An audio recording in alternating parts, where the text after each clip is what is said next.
Medical Intuition Tuesday. The similarity between the cervix and the throat. Medically, they're very similar. In a woman's mind, we speak up from our throat. In a body's mind, we speak from the throat. With a cervix, we approve or disapprove our partners. Are we able to sit in our intimacy? Are we able to speak up and say what we like, what we don't like with our body, with our sexuality? Or we're sitting into it, we can't say, we can't express. We're going to just satisfy a partner without actually enjoying the whole process. Are we regretting that we are with a partner and we're intimate in that moment? That closes up. Please understand that we can't always sit in our upper chakras, which is upper levels. We cannot be in the upper levels if our lower levels are not matching that. And if you cut a body where the heart is, which is the fourth one, sits in it, and top ones have to be matching with the bottom ones. And if one is closed or the other one is opened or one is not embodied properly, it's not going to continuously flow. Everything is about energy and the flow. So the throat, if I can't speak up, I can't say things, I can't have a boundaries. And intimacy, we speak up through it. We allow it to speak up. But if we can't speak up, our throat closes up. So when you come in a sessions and I see it or I tune into it, I say, why did it happen? What happened? Who caused that for you to close up? And the same thing is with the cervix. If I see that there are a need for the warm healing, I explain why do I see that there is a need for the warm healing. I explain what is happening inside of your womb and why you can't speak it up, why you can't speak up. And they close it up for you. So every single part on your body, like every single organ, is energetical match, or there is a disease and there is emotion being trapped in there. So today, the same thing. I had a client over the phone, no Zoom, no nothing. And she was just amazed with the things what I picked it up, what happened at what age, which parent, what did I do, and the diseases what she has got. And I didn't see her at all. And what did she actually miss inside of her body that she doesn't have a particular organ? And he doesn't have it there. And she actually said, I want to test you. I want to ask you. And I said, do you remember in the beginning what I've said with absolutely love to you? And I was very gentle when I said, I see nothing there. So everything in our body, it happened for a reason. Call it a soul contract. Call it something what you sign up for it. But you came here to learn and embody. And if you are not going to learn and embody, whatever situations and people and places you've got, they all came in your life for a reason. Rather than seeing it, why is this happening to me? Okay, this is happening to me. What do I need to see inside of myself about me? It's not someone else's fault. They're just showing you stuff about yourself.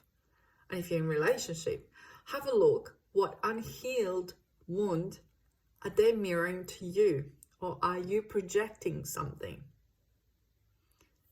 And I know some people could be triggered with this, but it's not all about the personal development. It's not about moving forward, making money, being happy. I just have to go and do these things.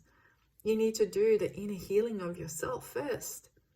Then you can move forward. You can't be moving forward and hiding things and putting them in Pandora box and hoping nobody doesn't see it and nobody doesn't open it up. If you're going to be abort the mission, running away, jumping from one job to another, relationships, when it gets too hard, somebody pointed up things about you, it's like you will say, no, that's not true, and run away. Guess what? Next one will be exactly the same.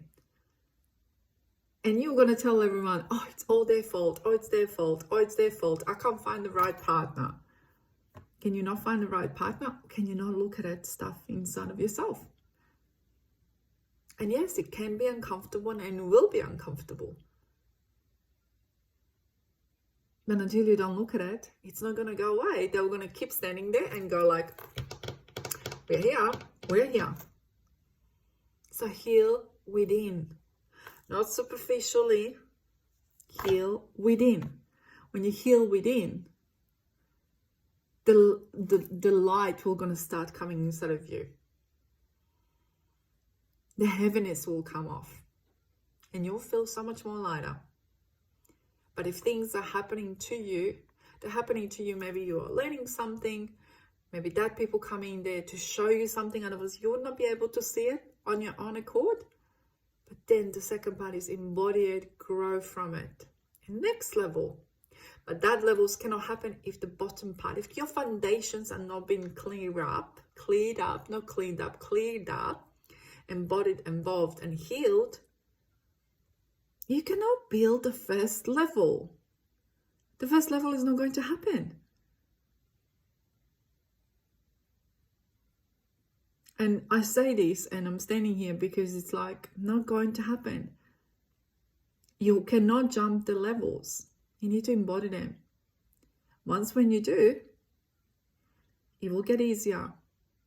And then you can come to the next one. We all sign up for a certain amount of lessons or experiences.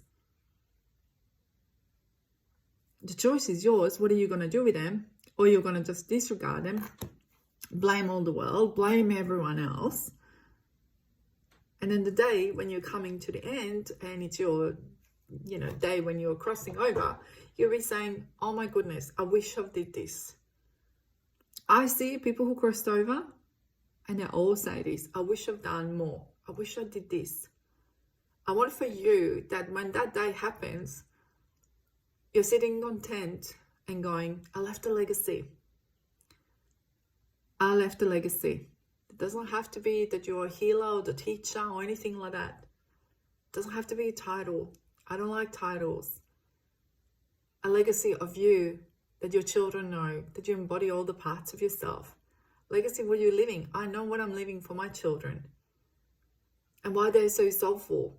Because I do the soulful work and I mirror that to them. And soulful work is that they see me crying and that they see me real, that they see me raw. But they see me, how did I swim out of that?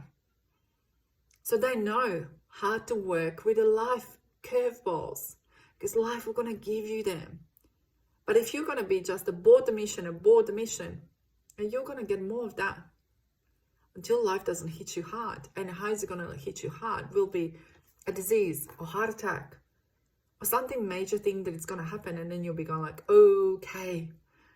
Did you not notice how people, when they have something that happens like that to them, they turn more spiritual and more humane and see things for themselves?